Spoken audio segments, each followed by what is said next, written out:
नमस्कार, आप देख रहे हैं एनबी न्यूज। मैं हूं आपके साथ काजल ठाकुर। देश में कोरोना संक्रमण की रफ्तार भले ही कम हो रही हो, लेकिन खतरा अभी भी टला नहीं है। खतरा लगातार बढ़ता चला जा रहा है क्योंकि कोरोना संक्रमण भी बढ़ता चला जा रहा है। भले ही ग्राफ कम होता चला जा रहा हो, लेकिन मौत के आंकड़े लगातार ज्यादा से ज्यादा निकलकर सामने आ रहे हैं। और आपको ये भी बता दें, यही वजह है कि अब अनलॉक की प्रक्रिया शुरू हो गई है कई जिलों में, लेकिन कई जगह ऐसी हैं जहां पर अभी भी लॉक चल रहा है। कई राज्य ऐसे हैं जहां पर अभी भी लॉकडाउन लगा हुआ है। कोरोना के नए केसों में तो कमी आई है, लेकिन मौतों का आंकड़ा अभी भी डरा रहा है। ऐसे में कई राज्यों ने कोरोना कर्फ्यू या फिर लॉकडाउन को आगे बढ़ा दिया है, तो कई राज्य ऐसे भी हैं जो धीरे धीरे पाबंदियों में ढील दे रहे हैं। जाहिर है कोरोना की तीसरी लहर की आशंका अभी बनी हुई है, इसलिए लॉकडाउन को पूरी तरीके से खत्म करना अभी जोखिम भरा हो सकता है। अब वो राज्य आपको बताते हैं जहां पर लॉकडाउन बढ़ाया गया है। महाराष्ट्र, दिल्ली, पंजाब, हिमाचल और हरियाणा। महाराष्ट्र में मध्य मार्च के बाद एक दिन में सबसे कम कोरोना संक्रमण के मामलों की पुष्टि हुई है।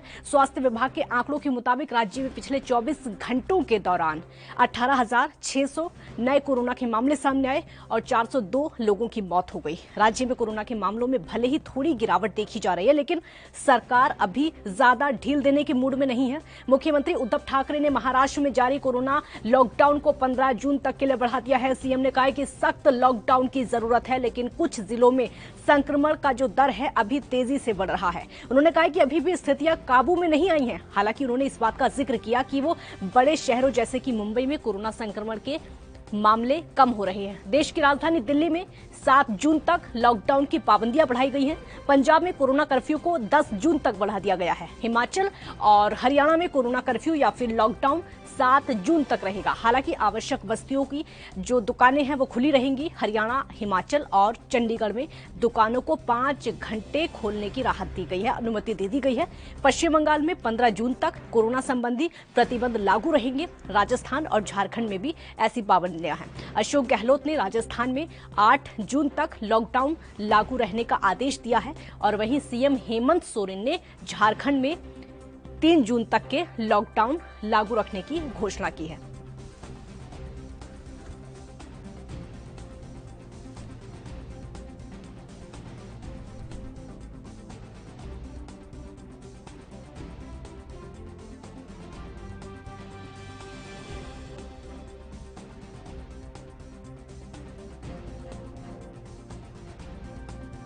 तो कई राज्य ऐसे हैं जहां पर लॉकडाउन बढ़ा दिया गया है, लॉकडाउन की अवधि को बढ़ा दिया गया है।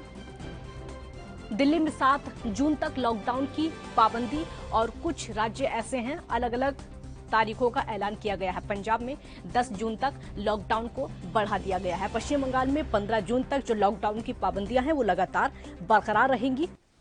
महाराष्ट्र में 15 जून तक लॉकडाउन बढ़ा दिया गया है। महाराष्ट्र की अगर स्थिति को देखें तो वहां पर कुछ जगह ऐसी हैं, कुछ शहर ऐसे हैं जहां पर ढील दी जा सकती है, लेकिन मुंबई जैसे शहर में अभी ढील नहीं दी जा सकती है, लेकिन वहां पर सख्त लॉकडाउन अभी भी बरकरार है। सख्त लॉकडाउन अभी बरकरार है और यही वजह है कि वहां पर सख्ती लगातार देखने को मिल रही है। कई राज्य ऐसे हैं जहां पर सख्ती इस समय देखने को मिल रही है। आपको बता दें कि महाराष्ट्र में 15 जून तक लॉकडाउन बढ़ा दिया गया है।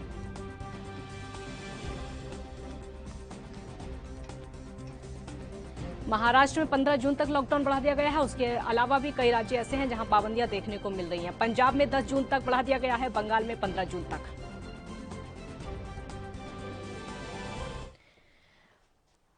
अब आपको ग्राफिक्स के जरिए समझाते हैं कि इस तरीके से अलग अलग राज्यों को लॉक किया गया है। महाराष्ट्र में 15 जून तक लॉकडाउन को बढ़ा दिया गया है, यानी यहां पर यह कहना गलत नहीं होगा कि लॉकडाउन अभी बाकी है। पंजाब में 10 जून तक लॉकडाउन को बढ़ा दिया गया है। बंगाल में 15 जून तक लॉकडाउन को बढ़ा दिया गया है। राजस्थान में 8 जून तक लॉकडाउन की पाबंदियों को बढ़ा दिया गया है। अलग अलग सरकारों के अलग अलग फैसले। झारखंड में 4 जून तक लॉकडाउन को बढ़ा दिया गया है, यानी जो पाबंदियां हैं वो बरकरार रहेंगी। तमिलनाडु और पुडुचेरी में लॉकडाउन को 7 जून तक बढ़ा दिया गया है।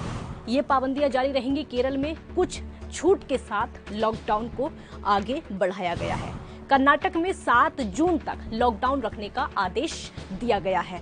तो अलग अलग राज्यों की स्थिति हम आपको बता रहे हैं। महाराष्ट्र में 15 जून तक, और आपको बता दें कि अलग अलग राज्यों में जिस तरीके से लॉकडाउन का ऐलान किया गया है, सबसे जो बड़ा लॉकडाउन है इस बार का, या फिर कह सकते हैं कि ज्यादा समय तक और सबसे पहले जो लगा था, ये महाराष्ट्र में देखने को मिल रहा है। 15 जून तक बंगाल में भी है और 15 ही जून तक महाराष्ट्र में भी है। हमने बंगाल में देखा कि इलेक्शन के बाद से सख्ती ज्यादा हो गई है।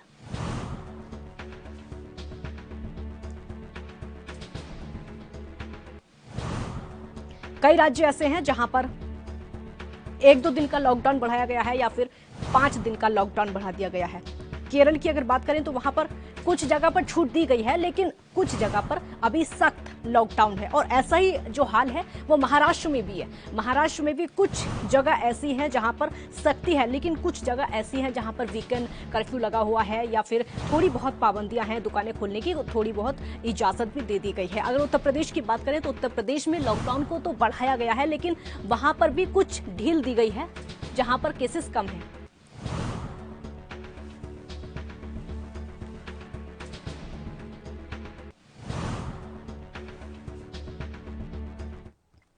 सत्य प्रकाश सोनी संवाददाता इस समय लाइव हमारे साथ मुंबई से जुड़ चुके हैं। सत्य प्रकाश, हम देख रहे हैं मुंबई में महाराष्ट्र में जो लॉकडाउन बढ़ाया गया है, क्योंकि मुंबई ऐसा शहर है वहां पर अभी ढील नहीं दी जा सकती है, सरकार कोताही नहीं बरत सकती है, रिस्क नहीं लिया जा सकता है, इसीलिए वहां पर लॉकडाउन बढ़ा दिया गया है। पहले अपडेट बताइए।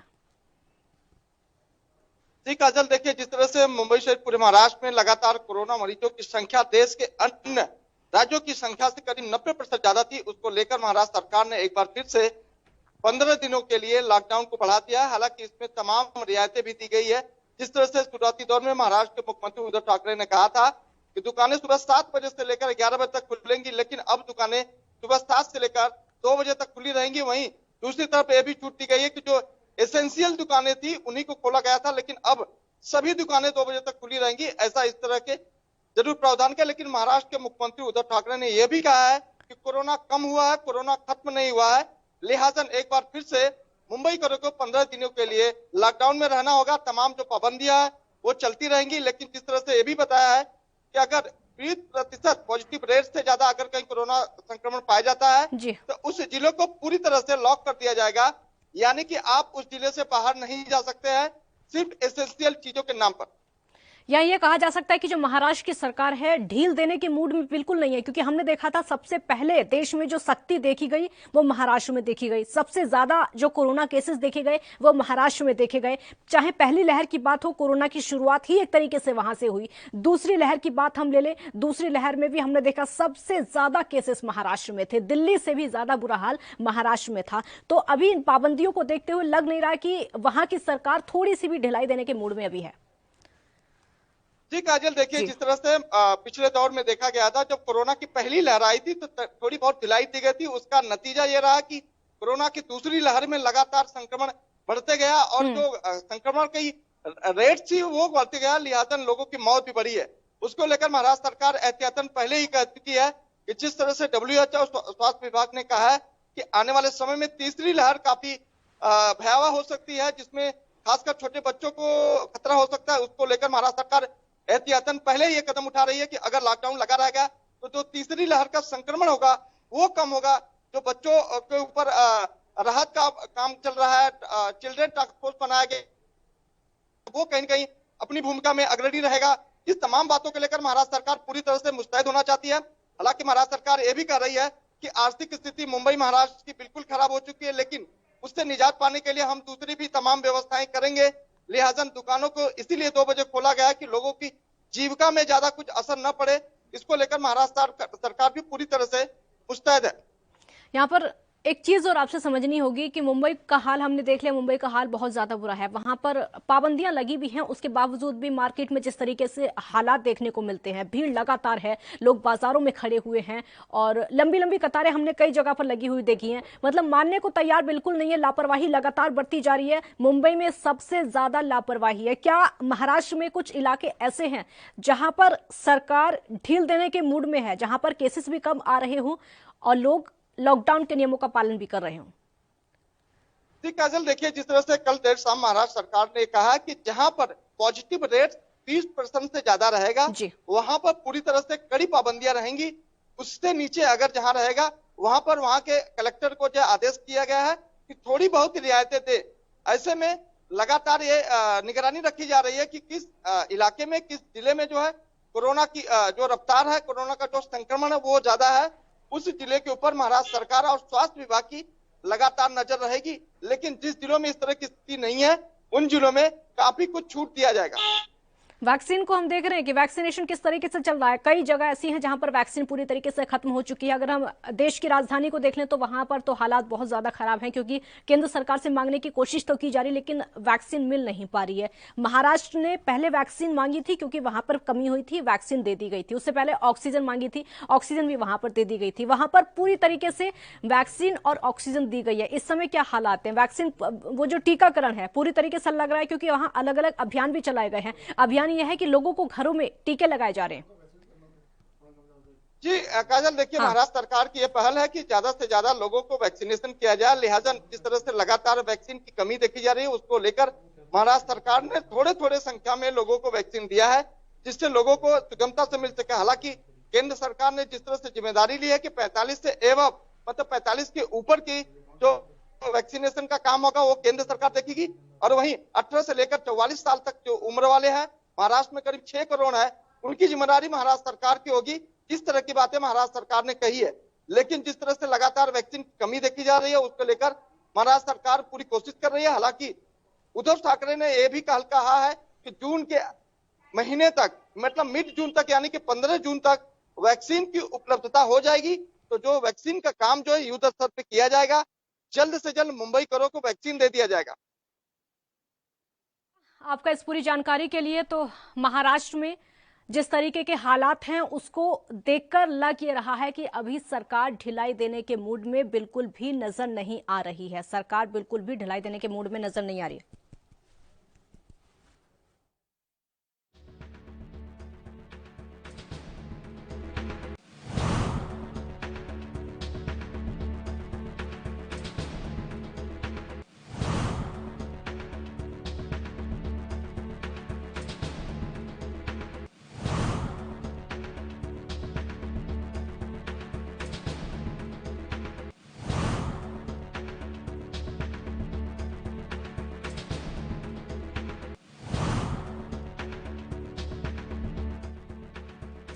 तो कई राज्य ऐसे हैं जहां पर लॉकडाउन लगा हुआ है। यहां पर कहा यही जाएगा कि लॉकडाउन अभी बाकी है। लॉकडाउन से छुटकारा इतनी जल्दी तो खैर नहीं मिलने वाला है, क्योंकि कोरोना संक्रमितों का ग्राफ भले ही नीचे आ रहा हो, लेकिन जो मौत के आंकड़े हैं वो कम होने का नाम नहीं ले रहे हैं। मौत के आंकड़े भी लगातार डराने वाले सामने आ रहे हैं। झारखंड की अगर बात कर ले तो झारखंड में 4 जून तक लॉकडाउन को बढ़ा दिया गया है। तमिलनाडु और पुडुचेरी में लॉकडाउन 7 जून तक जारी रहेगा। इसी बीच बिहार के दरभंगा से इस वक्त की बड़ी खबर आपको बता देते हैं। सीधे बिहार से इस वक्त की बड़ी खबर आपके सामने। ब्रेकिंग न्यूज, बिहार के दरभंगा से मेडिकल कॉलेज में 4 बच्चों की दर्दनाक मौत हो चुकी है। मेडिकल कॉलेज का ये पूरा मामला है, जहां पर 4 बच्चों की दर्दनाक मौत हुई है। एक बच्चे की रिपोर्ट कोरोना पॉजिटिव आई थी और 4 बच्चों की मौत हो चुकी है। चारों बच्चे जो थे निमोनिया के लक्षण उन चारों में थे, जिसके बाद से चारों की मौत हो गई। इस वक्त की बड़ी खबर, बड़ी जानकारी हम आप तक पहुंचा रहे हैं, जो कि बिहार के दरभंगा से है। 4 बच्चों की मौत हो चुकी है। एक बच्चा कोरोना पॉजिटिव था और जो 3 बच्चे थे उनमें निमोनिया के लक्षण पाए गए थे, लेकिन अब चारों बच्चों की मौत हो चुकी है। जब चारों तरफ से मौत की खबरें आती हैं तो जाहिर सी बात है दिल सिहर उठता है। पूरे देश भर के अलग अलग राज्यों से ऐसी खबरें निकलकर सामने आती हैं तो डरा देने वाली खबरें हैं और टेंशन बढ़ जाती है। सरकार की भी, स्वास्थ्य विभाग की भी। सबसे बड़ी बात है कि कोरोना को लेकर टेंशन है। सिर्फ कोरोना की टेंशन नहीं है, उसके अलावा black fungus, yellow fungus, white fungus, ये जो अलग अलग बीमारियां हैं ये और ज्यादा टेंशन बढ़ा देती हैं, क्योंकि मौत के आंकड़े लगातार बढ़ते चले जा रहे हैं। देश को अभी बीमारियों से छुटकारा नहीं मिल पा रहा है। बीमारियां ऐसी हैं जिनका इलाज भी नहीं मिल पा रहा है। बड़ी खबर, बड़ी जानकारी हम आप तक पहुंचा रहे हैं। दरभंगा में 4 बच्चों की मौत हो गई है। एक बच्चे की रिपोर्ट कोरोना पॉजिटिव थी, जो बाकी 3 बच्चे थे उनमें निमोनिया के लक्षण थे। हालांकि जो 3 बच्चे थे, निमोनिया के लक्षण के अलावा क्या और भी कोई दिक्कत थी, इसका अभी तक पता नहीं चल पाया। हालांकि चारों बच्चों की मौत हो चुकी है।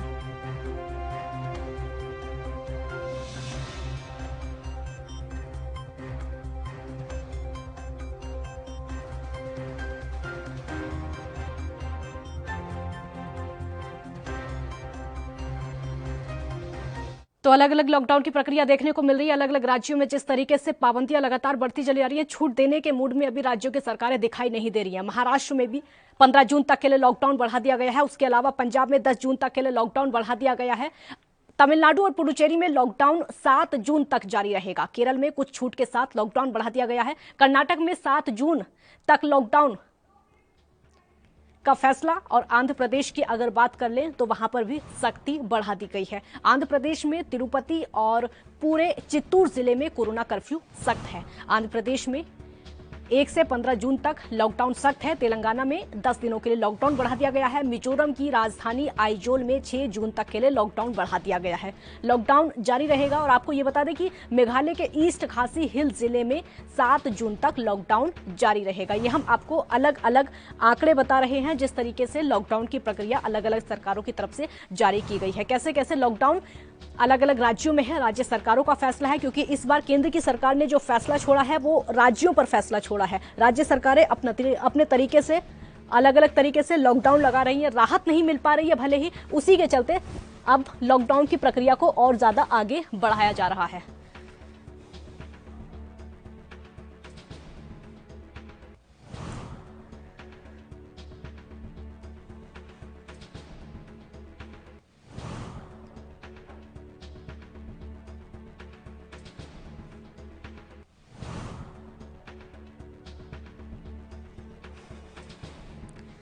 तो कर्नाटक में 7 जून तक के लिए लॉकडाउन बढ़ा दिया गया है। महाराष्ट्र में 15 जून तक के लिए लॉकडाउन बढ़ा दिया गया है। कोरोना संक्रमण खत्म होने का नाम नहीं ले रहा है। देश ने पहली लहर को झेला, उसके बाद दूसरी लहर की शुरुआत हुई, लेकिन दूसरी लहर खत्म होने का नाम नहीं ले रही है। पहले भी लॉकडाउन लगाया गया था, लेकिन केंद्र सरकार की तरफ से लगाया गया था, अलग अलग फैसले लिए गए थे। उसके बाद एकदम से दूसरी लहर की शुरुआत हो जाती है। यहां पर राज्य सरकारों पर फैसला छोड़ दिया जाता है। केंद्र सरकार पूरी तरीके से पीछे हट जाती है। अब वो पाबंदियां देखने को मिल रही है, हालांकि प्रभावित है, प्रभाव अलग अलग राज्यों में इसका देखने को मिल रहा है। अलग अलग राज्यों में अलग अलग तरीकों से लॉकडाउन लगा दिया गया है, पाबंदियां लगाई गई हैं। उसके नतीजे भी सामने आ रहे हैं कि संक्रमितों की संख्या भी लगातार कम होती जा रही है। राज्यों में भी अपने हिसाब से संक्रमितों की संख्या कम होती जा रही है, और केंद्र में भी अपने हिसाब से संक्रमितों की संख्या जो है कम होती जा रही है। लेकिन मौत के आंकड़े अभी भी थमने का नाम नहीं ले रहे हैं। देश की राजधानी की अगर बात कर लें, महाराष्ट्र की बात कर लें, मौत के आंकड़े लगातार बढ़ते चले जा रहे हैं। अब अगली जो चिंता है वो तीसरी लहर की चिंता है कि तीसरी लहर को कैसे भुगता जाएगा, कैसे तीसरी लहर में अब आगे पार पाएंगे, कैसे तीसरी लहर को हराया जाएगा। क्योंकि कहा अभी से ये जा रहा है एक्सपर्ट की तरफ से कि तीसरी लहर ज्यादा खतरनाक हो सकती है।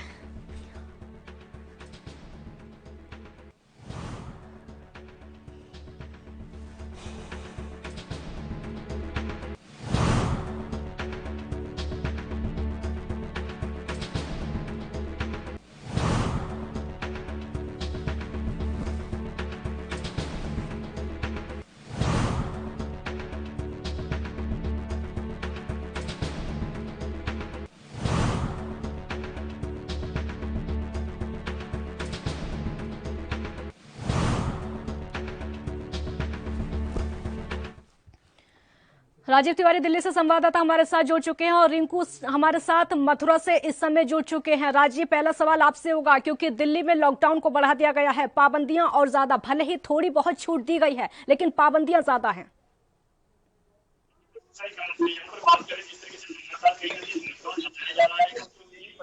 बढ़ाई भी जा रही है, क्योंकि कारण यही है कि मरने वालों की संख्या भी कहीं ना कहीं ज्यादा है। और बात करें जिस तरीके से कोरोना की संक्रमण की, तो कहीं ना कहीं उसमें जरूर गिरावट देखने को मिल रही है, और लगातार कहीं ना कहीं उसमें कमी भी आती हुई नजर आ रही है। मगर जिनकी बात करें पिछले 24 घंटे की, तो लगभग 1000 से नीचे, यानी कि 900 से थोड़ा सा ऊपर है। मगर बात करें जिस तरीके से लगातार वायरस फैल रहा है, और कहीं ना कहीं लोगों को डर भी लग रहा है, और कहीं ना कहीं अनलॉक की प्रक्रिया भी स्टार्ट की जा रही है, क्योंकि दिल्ली सरकार ने अनलॉक के लिए कहीं ना कहीं जब से फैक्ट्री वर्क या फिर कंस्ट्रक्शन वर्क के लिए कहीं ना कहीं राहत देने की कोशिश की है। मगर अभी भी कहीं ना कहीं स्वतंत्र रूप से लॉकडाउन जो है वो जारी है। बाकी चीजें सारी बंद रहेंगी, फैक्ट्री हो गए या फिर जैसे स्कूल हॉल, सिनेमा हॉल, ये सारी सुविधाएं बंद रहेंगी, मार्केटें बंद रहेंगी। मगर कहीं ना कहीं फैक्ट्री और कंस्ट्रक्शन वर्क जो है वो खोला जाएगा, वो भी सिर्फ मजदूरों को ध्यान में रखकर, क्योंकि जो डेली कमाते हैं, डेली खाते हैं, उनके लिए ज्यादा दिक्कतें आ रही है और उन्हीं के लिए इस तरीके की राहत दी गई है। मगर जिस तरीके से दिल्ली सरकार की चौकट में उठाना चाहती है, क्योंकि तीसरी लहर के लिए जो अंदेशा दिया गया है कि तीसरी लहर कहीं ना कहीं बच्चों के लिए घातक बताई जा रही है और कहीं ना कहीं उससे निपटने के लिए कहीं ना कहीं इंतजाम होने चाहिए। मगर अभी भी दूसरी लहर के अंदर भी दिल्ली सरकार के पास प्रॉपर इंतजाम नहीं है, क्योंकि वैक्सीन का टीकाकरण सबसे ज्यादा रुका हुआ है। 18 साल से ऊपर के लोगों के लिए वैक्सीनेशन का टीकाकरण नहीं मिल पा रहा है। जी राजीव, एक और सवाल मेरा होगा, क्योंकि जिस तरीके से कंस्ट्रक्शंस में इस बार छूट दी गई है, थोड़ी बहुत छूट है इस बार, हालांकि बाकी किसी चीज में छूट नहीं है। वो लोग जो फैक्ट्री के मालिक हैं, वहां पर काम करने वाले कर्मचारी हैं, उनके लिए बहुत अच्छी खबर है, बहुत राहत की खबर है, क्योंकि जो उनका रोजगार मालिकों का बंद हुआ था और जो उनमें कर्मचारी थे काम करने वाले, उनका रोजगार छिन चुका था। एक बार फिर से उनके चेहरे पर रौनक। जिस तरीके से बात करें, फैक्ट्री वर्ग के जो मालिक हैं वो कहीं ना कहीं अभी भी दुविधा में है, क्योंकि उनके पास कच्चा रॉ मटेरियल नहीं मिल पाएगा, क्योंकि उनकी फैक्ट्रियां नहीं खुलेंगी, उनकी दुकानें नहीं खुलेंगी, तो उनके पास कच्चा माल कहाँ से आएगा। बात करें जिस तरीके से मजदूरों की, तो मजदूरों के लिए क्यों फैक्ट्री वर्ग खोला गया है, मगर उनके लिए कहीं ना कहीं दिक्कतें जरूर है, क्योंकि मालिक के पास जब तक कच्चा माल नहीं आएगा तो वो माल लेबर से बनवाएंगे कैसे, और हलवा बनवाने के बाद में उसको स्टॉक करके ही रख सकते हैं, क्योंकि मार्केटों में देखना पड़ेगा, मार्केट तक नहीं खुलेंगी तो उनका माल नहीं जाएगा। यही चीज कहीं ना कहीं कंस्ट्रक्शन वर्क के अंदर भी है कि जब तक सीमेंट रेता बालूशाही या ये चीजें नहीं मिलेगी तो कहीं ना कहीं दिक्कतें आएंगी, और उसके लिए भी कहीं ना कहीं दिक्कतें हैं, क्योंकि आगे से बनने के बाद में भी कहीं ना कहीं सेल करना होता है, सेल कस्टमर नहीं होगा तो दिक्कतें आएंगी। मतलब जिस तरीके से आप दिल्ली की सरकार जनता के लिए सोच रही है और कहीं ना कहीं अनलॉक की प्रक्रिया भी स्टार्ट की गई है, मगर अभी तक अनलॉक की प्रक्रिया सिर्फ वही सेक्टरों में स्टार्ट की गई है, कंस्ट्रक्शन वर्क और सिर्फ फैक्ट्री वर्क। बाकी चीज सुचारू रूप से बंद है, यानी सामान्य रूप से सारी चीजें अभी भी बंद है, और कहीं ना कहीं वायरस का जो खतरा है उसको कम करने की कोशिश की जा रही है। मगर अभी भी दिल्ली सरकार और केंद्र सरकार के बीच में तालमेल नहीं है, जिसका वजह से कहीं ना कहीं वैक्सीनेशन का टीकाकरण वो बिल्कुल रूप से रुका हुआ है, और कहीं ना कहीं जनता जो है वो सरकारों से उम्मीद करिए कि बिल्कुल रिंकू, सबसे पहले मथुरा का कोरोना का अपडेट बताइए, किस तरीके से वहां संक्रमितों का ग्राफ बढ़ रहा है या फिर गिर रहा है, मौत के आंकड़े वहां पर कैसे हैं, पहले ये अपडेट बताइए, उसके बाद हम लॉकडाउन पर आएंगे।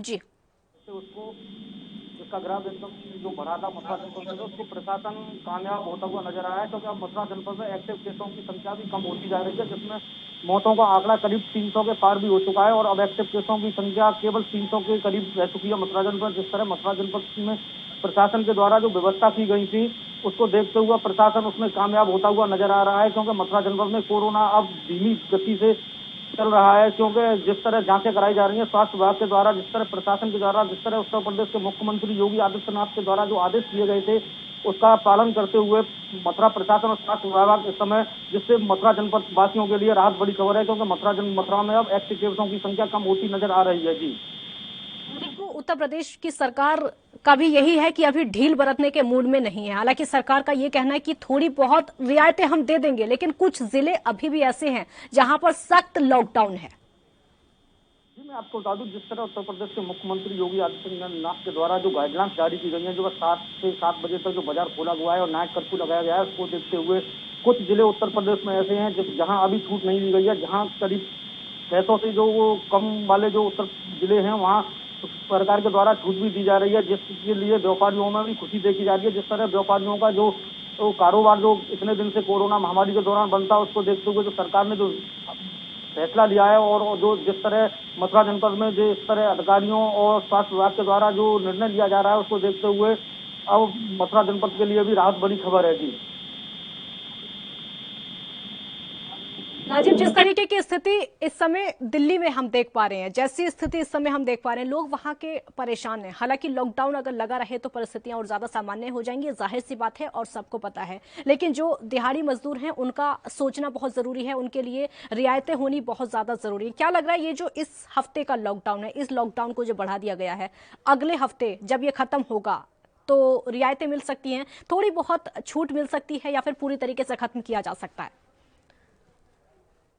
यहाँ पर बात करें, दिल्ली की सरकार जो है वो कहीं ना कहीं मजदूरों के बारे में सोच रही है, और कहीं ना कहीं इसीलिए 2 सेक्टरों में भी राहत देने की कोशिश की थी। अगर बात करें जिस तरीके से 1 हफ्ते का लॉकडाउन फिर बढ़ा दिया गया, यानी कि 7 जून तक के लिए रहेगा, और उसके लिए कहीं ना कहीं अगर स्थिति सामान्य होती है, यानी कोरोना की जो रफ्तार है उसमें और ज्यादा गिरावट आती है, तो कहीं ना कहीं दिल्ली सरकार फिर आगे के लिए यानी पिछले अगले हफ्ते के लिए फिर कहीं ना कहीं थोड़ी बहुत राहत देने की कोशिश करेगी, मगर अभी तक ऐसी कोई राहत नहीं दी गई है जिससे कहीं ना कहीं जनता बाहर निकले। मगर जिस तरीके से मार्केटें बंद है, व्यापारियों का व्यापार बंद है, वो कहीं ना कहीं उन लोगों को भी दिक्कत है, वो भी चाहते हैं कहीं ना कहीं उनका भी कहीं ना कहीं जो व्यवहार है, जो कार्यवाह है वो खोला जाए, ताकि जो उन लोगों के पास जो मजदूर काम करते हैं उन लोगों के लिए भी राहत होनी चाहिए। मगर अभी तक दिल्ली सरकार ने ऐसा कोई भी जोखिम नहीं उठाया, और ये भी स्पष्ट कर दिया दिल्ली सरकार ने, अगर कोरोना की रफ्तार दोबारा से बढ़ती है तो दोबारा से सख्ती पालन किया जाएगा या दोबारा से लॉकडाउन लगाया जाएगा, और कहीं ना कहीं जो अनलॉक की प्रक्रिया उसको रोका जाएगा। अब देखना होगा कि दिल्ली सरकार किस तरह कदम उठाती है, क्योंकि अभी तक के जो आंकड़े आ रहे हैं वो लगभग 900 से ज्यादा है, और कहीं ना कहीं उसको कम करने के लिए अभी दिल्ली सरकार और ज्यादा मशक्कत करती नजर आ रही है। जी,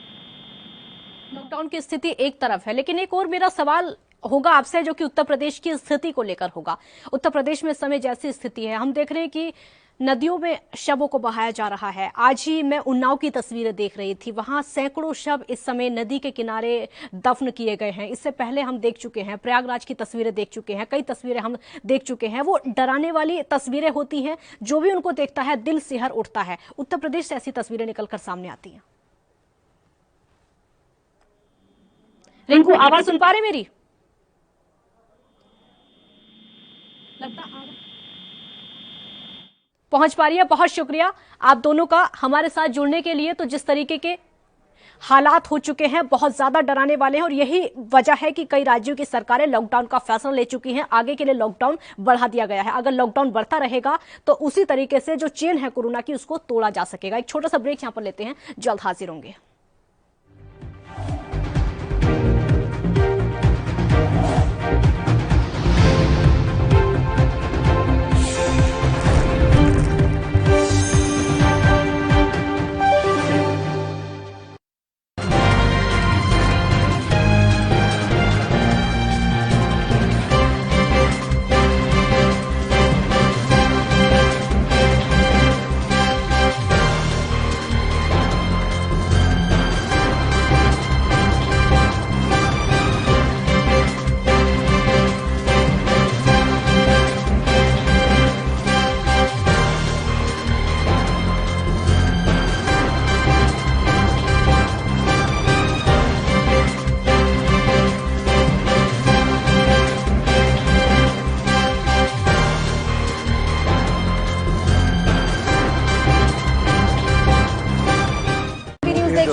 खबरनामा, खबर से असर तक शाम 5 बजे सिर्फ ANB न्यूज पर।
नमस्कार, आप देख रहे हैं एनबी न्यूज। मैं हूं आपके साथ काजल ठाकुर। देश की राजधानी समेत कई राज्यों में अनलॉक की प्रक्रिया शुरू हो चुकी है। दिल्ली में आज से अनलॉक की प्रक्रिया शुरू हो गई है। अनलॉक की प्रक्रिया के पहले हफ्ते में फैक्ट्री और निर्माण गतिविधियों को ही इजाजत दी गई है।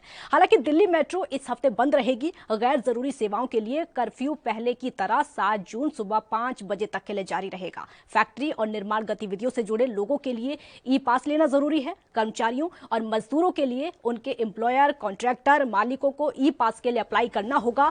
अब वो राज्य आपको बताते हैं जहां पर ढील या फिर छूट देने की तैयारी है। तो यूपी में कोरोना का संक्रमण कम होने लगा है, इसको देखते हुए धीरे धीरे अब थोड़ी थोड़ी छूट दी जा रही है। ऐसे में कुछ जिलों को छोड़कर सीएम योगी ने प्रदेश में जारी लॉकडाउन में छूट देने का फैसला किया है।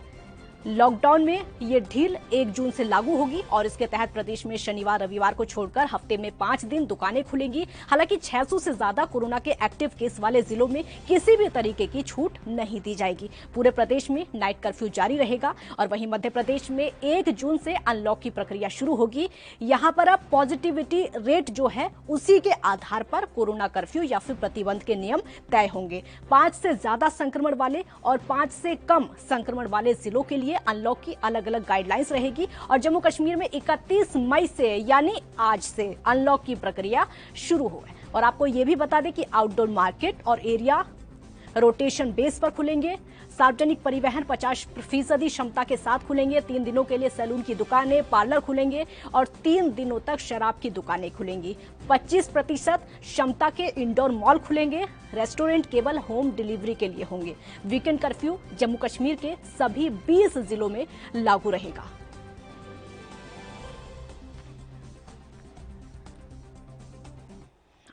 और अब ग्राफिक्स के जरिए आपको समझाते हैं कि कहां पर ढील देने की तैयारी है और कहां पर छूट दे दी गई है, किस तरीके के हालात देश भर में हैं। आपको बता दें कि कैसे अनलॉक की प्रक्रिया देश में जिस तरीके के हालात हैं। दिल्ली में अनलॉक की प्रक्रिया आज से शुरू है। हालांकि कुछ पाबंदियों के साथ ये प्रक्रिया शुरू है। मध्य प्रदेश में 1 जून से अनलॉक की प्रक्रिया शुरू है। उसके अलावा भी कई राज्य ऐसे हैं जहां पर उत्तर प्रदेश के कुछ जिलों में ढील दी गई है। हालांकि कुछ जिलों में अभी तक पाबंदियां लगातार बरकरार हैं। जम्मू कश्मीर में 31 मई से अनलॉक की प्रक्रिया शुरू है, यानी आज से जम्मू कश्मीर में अनलॉक की प्रक्रिया शुरू है। तो कुछ राज्य ऐसे हैं जहां पर अनलॉक की प्रक्रिया आज से शुरू हो गई है, थोड़ी ढील दी गई है और थोड़ी सी छूट देने की तैयारी है। तो प्रदेश के मुख्यमंत्रियों का क्या कहना है लॉकडाउन को लेकर, अनलॉक को लेकर, पाबंदियों को लेकर, सावधानियों को लेकर, वो आपको सुनवाते हैं। और 23 जिले ऐसे हैं जहां सिंगल डिजिट में, मतलब 10 से कम पॉजिटिव केस आए हैं। स्थिति में लगातार सुधार हो रहा है, लेकिन सावधान रहने की अभी भी आवश्यकता है। इसलिए आज पूरे प्रदेश में हर स्तर पर क्राइसिस मैनेजमेंट कमेटी की बैठकें हो रही है। जिले की क्राइसिस मैनेजमेंट कमेटी की बैठक, ब्लॉक की क्राइसिस मैनेजमेंट कमेटी की बैठक, वार्ड की क्राइसिस मैनेजमेंट कमेटी की बैठक और गांव की क्राइसिस मैनेजमेंट कमेटी की बैठकें आज तय करेंगी कि 1 तारीख से 1 जून से कोरोना कर्फ्यू में ढील कैसे दी जाएगी, धीरे धीरे अनलॉक कैसे करेंगे। ये जवाबदारी और जिम्मेदारी कोरोना के संक्रमण को रोकने की, नियंत्रित करने की और खत्म करने की अब जनता ने अपने कंधों पर उठाई है। आज जनता फैसला करेगी और सरकार उसी फैसले को लागू। हमारा दायित्व बनता है कि घर घर निगरानी समिति के लोग जो कार्य कर रहे हैं उसमें गांव के लोग सहयोग कर सकें। इसके लिए जागरण का एक कार्यक्रम लोगों को बताएं, भाई देखो निगरानी समिति आपके हित में आ रही है। बीमारी छुपाने से समस्या का समाधान नहीं होगा, बीमारी का सही उपचार होगा और ये वही जांच करने के लिए आ रही हैं। लोग टेस्ट से न भागें, अगर लक्षण है तो दवा लें। सरकार फ्री में दवा दे रही है, तो दवा लेने की आवश्यकता है, लोगों को बताने की आवश्यकता है। टेस्ट कराने से न भागें। और नंबर 5, हम लोग गांव के लोगों को, शहर के लोगों को, मोहल्ले के लोगों को प्रेरित करें कि जब उसकी बारी आती है वह वैक्सीन जरूर लगाएं। याद रखना, यह वैक्सीन हर एक नागरिक को सुरक्षा कवच देने वाला है। कोरोना जैसी महामारी में सुरक्षा कवच का कार्य वैक्सीन करेगा। केंद्र सरकार और प्रदेश सरकार फ्री में यह वैक्सीन दे रही है। 45 से ऊपर आयु के सभी लोगों को केंद्र सरकार फ्री में वैक्सीन दे रही है। और 18 से 44 वर्ष की आयु के प्रत्येक व्यक्ति को राज्य सरकार फ्री में वैक्सीन उपलब्ध करा रही है। मेरा आप सबसे अपील होगा, हम लोगों को इसके प्रति प्रेरित करें कि वैक्सीन जरूर लें। आसन्न संकट बताए जा रहे हैं कुछ कि आने वाले समय में जो तीसरी लहर आएगी, जो थर्ड वेव आएगी, वह कहीं ना कहीं बच्चे उससे प्रभावित हो सकते हैं। हमारा अभी से प्रयास होना चाहिए कि थर्ड वेव ना आने पाए। अगर ये उपाय हम अपनाएंगे तो थर्ड वेव को काफी हद तक हम रोक लेंगे, लेकिन फिर भी आई गई, सरकार उसकी भी तैयारी कर रही है। मेडिकल कॉलेज में 100-100 बेड के बच्चों के आईसीयू बन रहे हैं। जिला चिकित्सालय में भी हम लोग 25 से 30 बेड का पीडियाट्रिक। ईशान त्यागी हमारे साथ राजनीतिक विश्लेषक इस समय जुड़ चुके हैं। बहुत बहुत स्वागत है आपका। और जम्मू कश्मीर से संवाददाता इस समय हमारे साथ रविंद्र श्रीवास्तव जुड़ चुके हैं। रविंद्र, पहले अपडेट बताइए जम्मू कश्मीर का, क्योंकि वहां पर जो अनलॉक की प्रक्रिया है उसको शुरू कर दिया गया है। किन परिस्थितियों को देखते हुए कोरोना केसेस की जो रफ्तार थी वो कैसे कम हुई है, किस तरीके से, अपडेट बताइए। जी बिल्कुल, देखिए आज से जो है अनलॉक की प्रक्रिया शुरू कर दी गई है, क्योंकि लगातार पिछले 2-3 दिन की बात करें तो काफी केसेस में कमी आई है और इसी वजह से सरकार ने आज से जो है लॉकडाउन शुरू करने की कवायद थी। लेकिन जिस प्रकार से कोरोना के केसेस में काफी कमी आई है, उसको देखते हुए आज से अनलॉक की प्रक्रिया जो है वो शुरू की गई है, क्योंकि पिछले करीब कहा जाए तो 1 महीने से ज्यादा का समय हो चुका है जब से लॉकडाउन की लगा हुआ है। उसके बाद से लगातार कोशिशें जो है सरकार की तरफ से की जा रही थी कि किसी ना किसी तरीके से कोरोना केसेस में कमी आए, लेकिन लगातार कोरोना केसेस में बढ़ोतरी हुई और मौत का आंकड़ा, खास करके अगर जम्मू संभाग की बात करें तो यहां पर मौत का आंकड़ा जो है काफी ज्यादा बढ़ा हुआ था। लेकिन अगर कल की बात करें तो कल जो आंकड़ा जो सरकार ने दिया था उसके मुताबिक 2235 केस जो हैं वो जम्मू कश्मीर यूटी में आए और 29 मौतें जो हैं वो हुई हैं। खाली जम्मू संभाग की अगर बात करें तो 20 मौत जो है जम्मू संभाग में थी और 9 मौत जो है वो कश्मीर घाटी में थी। तो इसको लेकर कहीं ना कहीं अभी भी सरकार जो है वो चिंतित है। हम लोगों को भी बार बार यही अपील करते हैं कि हालांकि सरकार ने जो अनलॉक की प्रक्रिया है उसको शुरू किया है, लेकिन कोरोना का संकट अभी टाला नहीं है। हमें जो कोविड के नियम है उसको मानना होगा। और मैं बताऊं आपको, जो अनलॉक की प्रक्रिया शुरू की गई है उसमें अल्टरनेटिव डेज के ऊपर दुकानें जो हैं वो खुलेंगी जी। और वहीं 15 जून तक जो स्कूल, कॉलेज हैं, यूनिवर्सिटीज हैं, सभी बंद रहेंगे और खास करके जो रेस्टोरेंट बंद थे उनको भी खोल दिया गया है, लेकिन वहां पर होम डिलीवरी ही हो पाएगी। आप रेस्टोरेंट के अंदर जाके खाना नहीं खा पाएंगे। बिल्कुल बिल्कुल बिल्कुल। ईशान जी, एकदम से पहले हमने देखा था कि हमारा पूरा देश लॉक था, क्योंकि कोरोना का कहर उस तरीके से था, लोग अपने घरों में ही रहना पसंद कर रहे थे, पूरा देश लॉक था। जैसे जैसे केसेस कम होते हैं, संक्रमितों का ग्राफ गिरता जाता है, अब धीरे धीरे राज्यों में अनलॉक की प्रक्रिया शुरू हो रही है। कैसे आप इसको देख रहे हैं? व्यक्तिगत मानना है, और मेरा ही नहीं, सारे जितने भी इकोनॉमिस्ट होते हैं उनका ये मानना है कि जो लॉकडाउन है, जो एक्सपर्ट्स हैं उनका यही मानना है कि जो लॉकडाउन है वो एक परमानेंट सोल्यूशन नहीं, वो सिर्फ आपका एक चेन तोड़ने के लिए है। चेन आप ब्रेक कर दी, उसके बाद आपको जो मेन चीज जो आपको कारगर साबित होगी कोरोना के विरुद्ध लड़ने में, वो है आपके मास्क लगाना, सैनिटाइजेशन करना और बाद में वैक्सीनेशन करवाना। तो आपको जो अपनी स्वास्थ्य की सुविधाएं हैं और आपको जो अपना जो अवेयरनेस फैलाने का काम है ग्रामीण क्षेत्रों में, वो सरकारों को करना पड़ेगा। अगर वो सरकारें फिर से देखिए, क्योंकि वेव 1 के बाद इन्होंने कुछ नहीं किया, वेव 1 के बाद जो हमारी केंद्र की सरकार है उसने कोरोना के विरुद्ध विजय घोषित कर दी थी और उन्होंने बोला कि हम जीत गए। तो ये चीजों से बचना पड़ेगा हमको राजनीति पीछे छोड़ के आगे आना पड़ेगा लोगों की सेवा करने के लिए।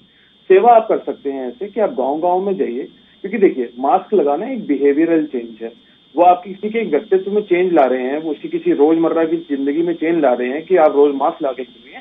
तो उनको आपको पहले सिखाना पड़ेगा कि मास्क में दिक्कत, मतलब आपको कि मास्क से आपको फायदे क्या हैं। तो उसके लिए सरकार अपने जो एनजीओज हैं उनको एंगेज कर सकती है। इस तरह से नहीं कि एनजीओज को जाके घर पे बैठा दिया और जो लोग मदद कर रहे हैं उनको जाके उनके विरुद्ध पुलिस केस कर दिया।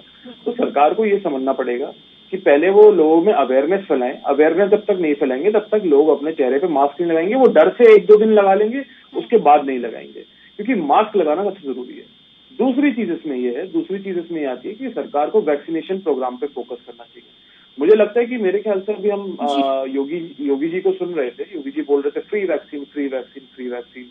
सुनने में बहुत अच्छा लगता है, और जब आप लोगों के ऊपर भी ये वर्ड छोड़ते हैं फ्री वैक्सीन, तो ये बहुत अच्छा लगता है।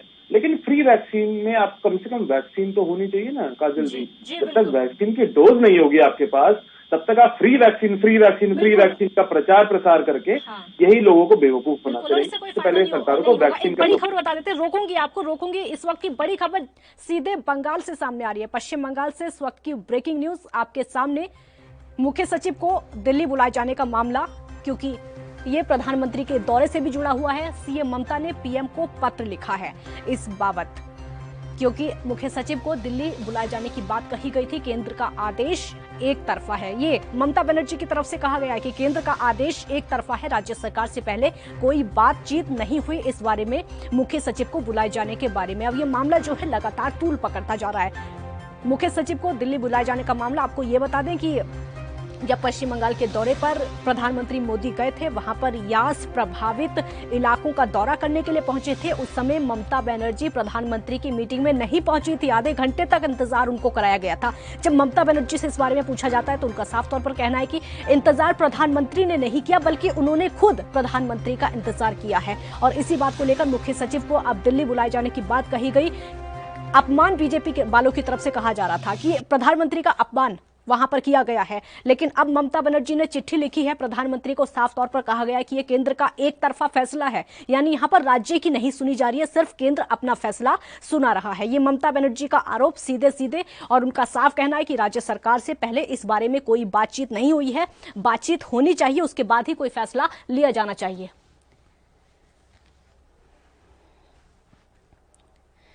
तो अनलॉक की प्रक्रिया जिस तरीके से देखने को मिल रही है, पहले लॉकडाउन और अब धीरे धीरे राज्यों को अनलॉक किया जा रहा है। ईशान जी, अपनी बात पूरी करिए आप। जी काजल जी, तो मैं यही बोल रहा था कि लोगों को इस टाइम मैं आपको ये बोल रहा था कि फ्री वैक्सीनेशन बोलने से कुछ नहीं होगा। आपको सबसे पहले वैक्सीन की जो डोजेज हैं वो प्रोक्योर करनी पड़ेंगे, बड़ी मात्रा में प्रोक्योर करनी पड़ेंगी। आप देखिए अभी तक हमारे को 15 जनवरी या 16 जनवरी से हमारा वैक्सीनेशन प्रोग्राम शुरू हो गया था, जिसको हम विश्व का सबसे बड़ा प्रोग्राम बोल रहे थे। लेकिन वो देखिए उसमें आपके विश्व के सबसे बड़े प्रोग्राम में वैक्सीन का ग्राफ ऊपर जाना चाहिए। हमारे देश में वैक्सीन का ग्राफ नीचे आ रहा है। क्यों इसलिए आ रहा है? क्योंकि केंद्र सरकार ने वैक्सीन की डोजेज ही प्रोक्योर नहीं करी। तो अभी 2 वैक्सीन की डोज सिर्फ 3% पॉपुलेशन को लगा पाए हैं अपनी। तो इस तरह की जो सुस्ताई से सरकार काम कर रही है, इससे काम नहीं चलेगा। सरकार को बिल्कुल अपफ्रंट आके ये सब कार्य करने चाहिए। प्रधानमंत्री मोदी जी को कल अपनी मन की बात में बोलना चाहिए था कि हम ये कर रहे हैं, हमसे ये गलतियां हुई हैं, उनको मानना चाहिए था।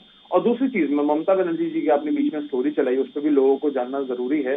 देखिए दोनों एक ही थाली के चट्टे बट्टे हैं, दोनों आपस में अकेले ही काम कर रहे हैं। प्रधानमंत्री मोदी जी हो या ममता बनर्जी जी हो, दोनों एक ही थाली के चट्टे बट्टे हैं ये। और इस टाइम आरोप प्रत्यारोप की राजनीति से बच के सारी सरकारों को, क्योंकि देखिए बंगाल में तो तूफान भी आया है, तो आरोप प्रत्यारोप की राजनीति से बच के, चाहे वो भारतीय जनता पार्टी हो, कांग्रेस हो, तृणमूल कांग्रेस हो, कोई सी भी पार्टी हो, सबको पार्टी विशेष से ऊपर उठ के देश के लिए कार्य करना होगा।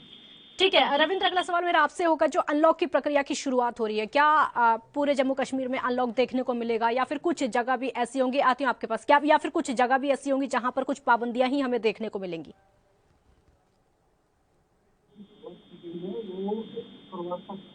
वीकेंड लॉकडाउन जो है वो रहेगा, क्योंकि जिस प्रकार से अभी कोरोना के केसेस आ रहे हैं राज्य में, उसको देखते हुए फिलहाल शुक्रवार तक वीकेंड लॉकडाउन जो है वो रहेगा। लेकिन उस दौरान जो दुकानें हैं, जो आर्थिक कहा जाए, जो दुकानदार है जिनकी आर्थिक स्थिति जो है कमजोर हो चुकी थी, उसको पटरी पर लाने के लिए सरकार ने एक कदम उठाया है। लेकिन अब देखना होगा कि किस प्रकार से अगर कोरोना के केसेस में कमी आती है, अगर फिर से कोरोना के केसेस में बढ़ोतरी होगी, तो हो सकता है सरकार को कोई और फैसला लेना पड़े। लेकिन कहीं ना कहीं अभी फिलहाल जो है अनलॉक की प्रक्रिया है शुरू कर दी गई है। और खास करके कहा जाए, जो दुकानें खोली गई हैं उसमें सभी दुकानें हैं, लेकिन जो लीकर की दुकानें हैं वो हफ्ते में सिर्फ 3 दिन खुलेंगी।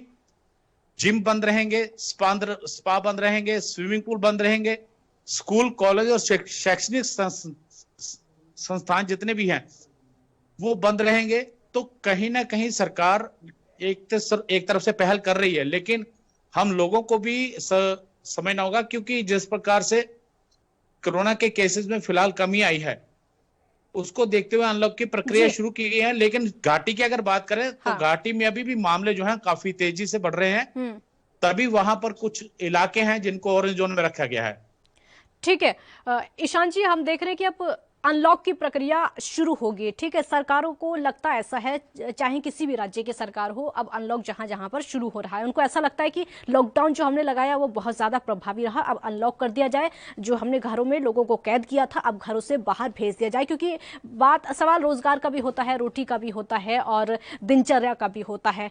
लेकिन अब हर किसी के मन में सवाल यह है कि कहीं ऐसा ना हो कि अनलॉक होकर एक बार फिर से वही हालात पैदा हो जाएं, क्योंकि जाहिर सी बात है लोग अनलॉक होगा, लोग बाहर निकलेंगे, मास्क लगाना भी भूल जाएंगे, क्योंकि हमने कुछ समय पहले भी देखा था सोशल डिस्टेंसिंग भी भूल जाते हैं जब अनलॉक होता है। तो काजल जी देखिए, आपने बिल्कुल सही बात बोली, लेकिन देखिए जीवन भी जरूरी है, जीविका भी जरूरी है। अगर लॉकडाउन में बैठे रहेंगे लोग तो पैसे कैसे कमाएंगे, और पैसे नहीं कमाएंगे तो घर की रोजी रोटी कैसे चलेगी। तो लॉकडाउन खुलना बहुत जरूरी है। तभी मैंने पहले अपने वक्तव्य में बोला लॉकडाउन कोई परमानेंट सोल्यूशन नहीं है। और ये होता ही है। देखिए जब लॉकडाउन खुलेगा तो जाहिर सी बात है केसेस बढ़ेंगे भी, लेकिन जो आप वेव 2 देखिए, वेव 2 इसलिए नहीं हुआ कि लोग बाहर निकले, लोग तो पूरे विश्व में बाहर निकल रहे हैं, पूरे विश्व में लोग आगे आके काम भी कर रहे हैं, सब ऑफिसेस खुल गए हैं। आप देखिए तो हांगकांग में या कई अन्य देशों में ऑफिसेस खुलने लग गए हैं, ऑफिस जा रहे हैं लोग, नॉर्मल लाइफ वापस आ गई है। यहाँ आती है जिम्मेदारी सरकार की कि वो कैसे अपनी स्वास्थ्य की सुविधाएं को रैंप अप करेगी, कैसे ऑक्सीजन की जैसे जो हमारा प्रोडक्शन है उसको बढ़ाना चाहिए था, जो कि सरकार ने वेव 2 में नहीं किया, वेव 3 में करने की कोशिश करे।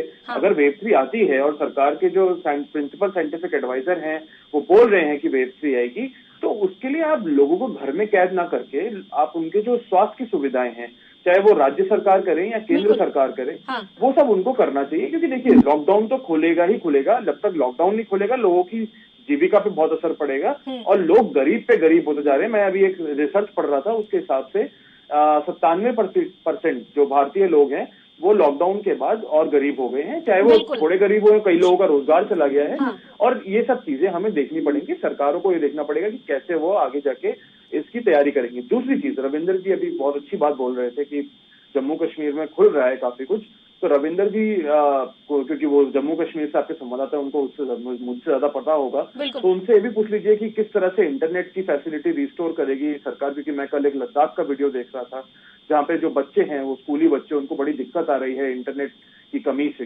इंटरनेट सही से नहीं चल रहा है उनका। दूसरी चीज ये जो वो लोगों की मौतों के आंकड़े बता रहे हैं, क्या वो सरकारी आंकड़े हैं या फिर वो शमशान और कब्रिस्तान से दिए गए आंकड़े हैं? क्योंकि इससे हमने देखा कि नंबर, जब तक हमारे पास सही नंबर नहीं आएंगे तब तक हम किसी बीमारी का या मान लीजिए किसी भी प्रॉब्लम का हम सोल्यूशन नहीं निकाल सकते।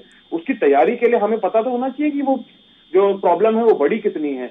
तो जब तक हमारे पास सही नंबर नहीं आएंगे, मैं ये मानता हूँ सारी सरकारों को, राज्य सरकारों को शमशान और कब्रिस्तान के रिकॉर्ड्स को अपने अंडर ले लेना चाहिए, कोर्ट को ऑर्डर देना चाहिए और वहां से जाके गिनती करनी चाहिए और ये पता चल जाएगा कि केंद्र सरकार के आंकड़े ठीक है या फिर राज्य सरकार के आंकड़े। ठीक है, रविंद्र से ये सवाल एक्चुअली मुझे भी पूछना था, मैं भी पूछना चाह रही थी। रविंद्र, हम देख रहे हैं राज्य सरकारों में आंकड़े कुछ और ही होते हैं, क्योंकि रजिस्टर में कुछ और आंकड़े होते हैं, चाहे वो संक्रमितों के हों या फिर मौत के हों, लेकिन जो रियल आंकड़े निकलकर सामने आते हैं वो एकदम डराने वाले होते हैं, एकदम चौंकाने वाले होते हैं। और दूसरा सवाल है इंटरनेट सेवाओं को लेकर। जी देखिए, मैं इंटरनेट की बात करूं तो इंटरनेट जम्मू कश्मीर यूटी जो है, लद्दाख यूटी जो है वो अलग है, लेकिन वहां पर अगर इंटरनेट की समस्या है तो वहां कुछ प्रॉब्लम होगी। लेकिन जम्मू कश्मीर की मैं अगर बात करूं तो जम्मू कश्मीर में इंटरनेट सेवा जो है पूरी तरह से बहाल है, चाहे वो कश्मीर घाटी हो या फिर जम्मू संभाग हो। यहां पर इंटरनेट जो है पहले बंद था जब 370 को हटाया गया था, लेकिन अगर अब की बात करें तो जहां एनकाउंटर होता है उस इलाके में सिर्फ एनकाउंटर को बंद किया जाता है। बाकी रही आंकड़ों की बात, तो सरकार रोज शाम को अपना आंकड़ा देती है और वो सरकारी आंकड़ा होता है। खास करके जम्मू मेडिकल कॉलेज की बात करूं मैं तो जम्मू मेडिकल कॉलेज में मौत का आंकड़ा जो है वो काफी ज्यादा था। इसको लेकर प्रशासन काफी ज्यादा था। तो खास करके कहा जाए तो प्रिंसिपल हैं उनके ऊपर सवालिया निशान जो उठ रहे थे, क्योंकि लगातार उनके ऊपर उंगली उठ रही थी, क्योंकि जीएमसी के अंदर मौत का आंकड़ा लगातार बढ़ रहा था, लेकिन कहीं ना कहीं कमी आई है। उसके लिए सरकार ने कहा भी था कि जो लोग बीमार होते हैं समय रहते हैं हॉस्पिटल पहुंचे और उनका इलाज हो, लेकिन कहीं ना कहीं लोग जो है वो हॉस्पिटल उस समय पहुंचते थे जब उनकी हालत जो है बहुत ज्यादा खराब हो जाती थी। लेकिन अब जिस प्रकार से मौत के आंकड़े में कमी आई है, तो उसको यही लगता है कि लोग जो है वो कहीं ना कहीं कोविड के नियमों का पालन कर रहे हैं। तो अब देखा जाए तो सरकार की तरफ से डीआरडीओ हॉस्पिटल जो है जम्मू में बना दिया गया, श्रीनगर में 5 तारीख को शुरू हो जाएगा। लेकिन हम लोगों को भी कम से कम जो एसओपीज बनाई गई हैं उनका पालन करना होगा। बिल्कुल बिल्कुल, बहुत शुक्रिया आपका रविंद्र इस पूरी जानकारी के लिए। और ईशान जी अगला सवाल मेरा आपसे होगा। सवाल मेरा ये होगा कि लॉकडाउन जब लगाया गया था अलग अलग राज्यों की तरफ से, कई लोग ऐसे हैं, कई एक्सपर्ट भी ऐसे हैं जो कि मान रहे थे कि लॉकडाउन प्रभावी नहीं है। हालांकि राज्य सरकारों का कहना है कि लॉकडाउन प्रभावी है, लॉकडाउन की वजह से जो कोरोना की चेन है उसको तोड़ा जा रहा है, उसको कम किया जा रहा है। लेकिन कई लोग ऐसे हैं जो कि मानने को तैयार नहीं है कि लॉकडाउन प्रभावी नहीं है इस चीज में, ये सरकार का फेलियर है और ये आखिरी ऑप्शन है। काजल ठाकुर जी, देखिए एक्सपर्ट्स कोई बेवकूफ तो है नहीं। अगर जी बिल्कुल, पहली बात तो सरकार को राय सुनने की आदत डालनी चाहिए एक्सपर्ट्स की, सबसे पहले तो ये है। साइंटिफिक अप्रोच होनी चाहिए हर चीज की। दूसरी बात यहाँ पे ये है, देखिए कि जो हमारा लॉकडाउन है वो बिल्कुल एक लास्ट का सोल्यूशन होना चाहिए, चेन तोड़ने के लिए काम आ सकता है लॉकडाउन, लेकिन कोरोना उससे नहीं भागेगा। हमको पहली चीज ये एक्सेप्ट करनी पड़ेगी कि हमको इस वायरस के साथ, हमको इस बीमारी के साथ जीना पड़ेगा। अब हमको इसको अपनी डेली रोजमर्रा की जिंदगी का एक हिस्सा बनाना पड़ेगा। उसके लिए सरकारों को ये करना चाहिए। देखिए, लोगों को या तो परमानेंट घर में बैठा दीजिए, उनको मार दीजिए घर में बैठा के, क्योंकि अगर आप उनको घर में बैठा के मारना चाहते हैं तो बात अलग है, जिस तरह से सरकार कर भी रही है। क्योंकि देखिए, कई लोगों का इलाज नहीं हो पाया, कई लोग हॉस्पिटल तक नहीं पहुंच पाए, कई लोगों को घर में बैठे ऑक्सीजन नहीं मिल पाई, तो ऑलरेडी सरकार लोगों को घर में बैठे हुए मार रही है। अगर आप उनका जीविका छीन के भी उनको मारना चाहते हो, उनका रोजगार छीन के भी उनको मारना चाहते हो, उनके बच्चों को बिल्कुल आप अनपढ़ बनाना चाहते हैं कि वो बिल्कुल स्कूल ही ना जा पाए, तो आप सरकार इसके लिए भी ठीक है, सरकार को ये करना है तो यही करती रहे सरकार। क्वेश्चन मेरा आपसे होगा यहाँ पर, वो सवाल ये होगा कि अगर कुछ लोग सोच भी रहे हैं, मैं एक आम आदमी के तरीके से सवाल पूछूं, अगर कुछ लोग ऐसा सोच रहे हैं कि कोई ऑप्शन नहीं है सरकार के पास, ये आखिरी विकल्प है जिसको लगा दिया गया है कि आप इलाज नहीं कर पा रहे लोगों का, चलो घरों में बंद कर दो। जी, तो वही मैं बोल रहा हूँ ना। तो इलाज अगर आप नहीं करवा पा रहे तो आप लोगों को घर में बंद नहीं करके रह सकते। जब उनकी जीविका, आप अगर उनको उस तरह से बचा रहे हैं कि कोरोना नहीं हो रहा उनको, तो उनके पास पैसे नहीं आ रहे, उस तरह से लोग और मरेंगे, उनके बच्चे कैसे पढ़ेंगे, आप ये बताइए ना काजल जी। दूसरी चीज इसमें यह है कि अब सरकारों को देखिए, हर सरकार ने, जो विश्व के बड़े देश हैं, मैं छोटे देशों से तुलना नहीं करूंगा भारत की, क्योंकि भारत बड़ा देश है, तो बड़े देश जो हैं वो उन्होंने रोजगार भी खोल दिए हैं, मास्क फ्री हो गए हैं। वो क्यों हो पाए हैं? क्योंकि उनकी जो स्वास्थ्य की सुविधाएं हैं, उन्होंने वायरस से 2 कदम आगे चल के वो बढ़े, 2 कदम आगे उनकी जो तैयारियां हैं वो हैं।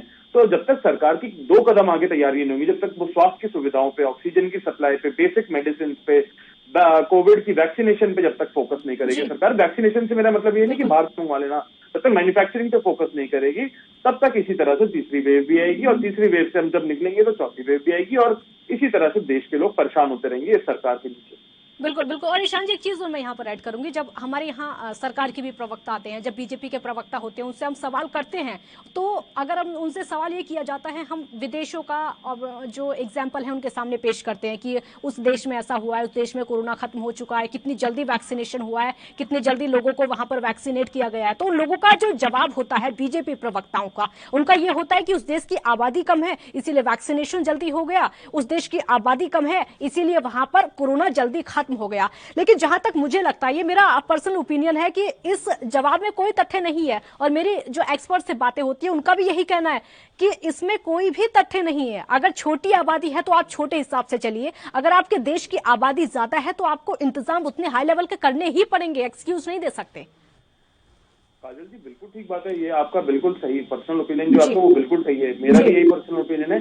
जब सरकार ये बोल सकती है कि इतने बड़े देश में हमारे पास 1 लाख केस नहीं आए, तब उसकी तो वो जिम्मेदारी ले लेती है जब वो उनकी पीठ ठोकने की बात आती है। अब जब वो जिम्मेदारी से भाग रही है, जब वो संभाल नहीं पा रही है पूरे देश को, वैक्सीनेशन प्रोवाइड कर पा रही है। अगर हमारा देश बड़ा है, हमारे देश के लोग ज्यादा हैं, तो हमारे रिसोर्सेज भी तो ज्यादा हैं। अगर रिसोर्सेज ज्यादा हैं हमारे, तो क्या नाम है, हमारे को अपने रिसोर्सेज को चैनलाइज करके लोगों को तक पहुंचाने चाहिए।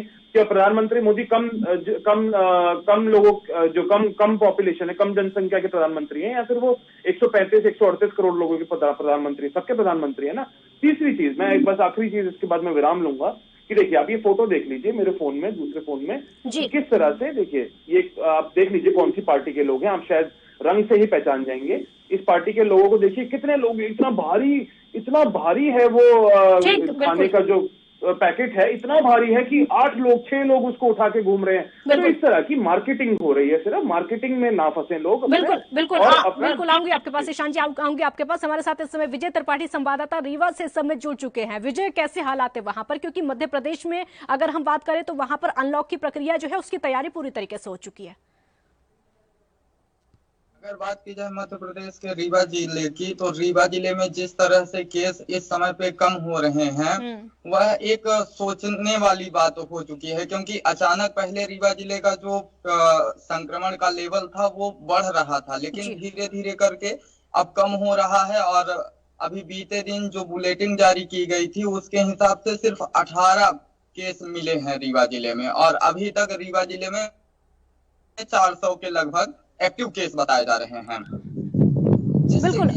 बिल्कुल विजय, बहुत शुक्रिया, और ईशान जी आपका भी बहुत शुक्रिया, क्योंकि समय की कमी हमारे पास। तो अनलॉक की प्रक्रिया जिस तरीके से देखने को मिल रही है देश भर में, कुछ राज्य ऐसे हैं जहां पर लॉकडाउन बढ़ा दिया गया है, लॉकडाउन की तारीखों को बढ़ा दिया गया है, लेकिन अभी भी कुछ राज्य ऐसे हैं जहां पर अनलॉक की प्रक्रिया शुरू हो चुकी है आज से।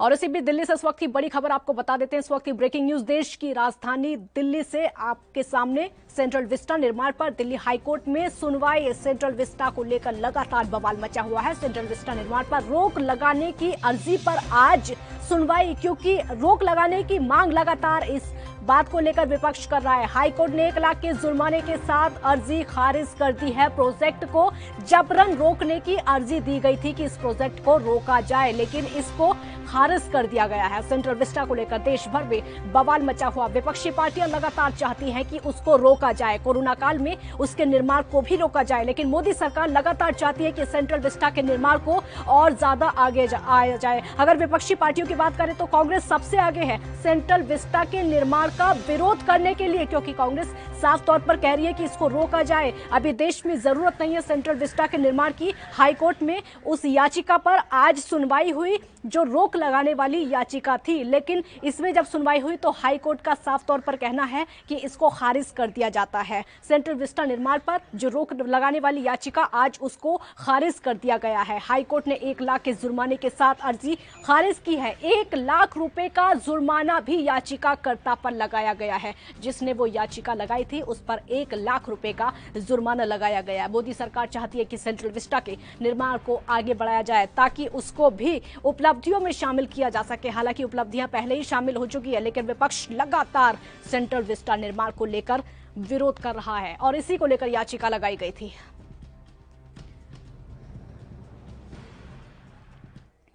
तो देश के कई राज्य ऐसे हैं जहां पर लॉकडाउन की प्रक्रिया को आगे बढ़ा दिया गया है और कई राज्य ऐसे हैं जहां पर अनलॉक कर दिया गया है, क्योंकि राज्य सरकारों को लगता ऐसा है कि अब लॉकडाउन से चेन टूटेगी और जहां चेन टूट चुकी है अनलॉक की प्रक्रिया वहां हो जानी चाहिए। बहुत शुक्रिया आपका। देखते रहिए ANB न्यूज। नमस्कार।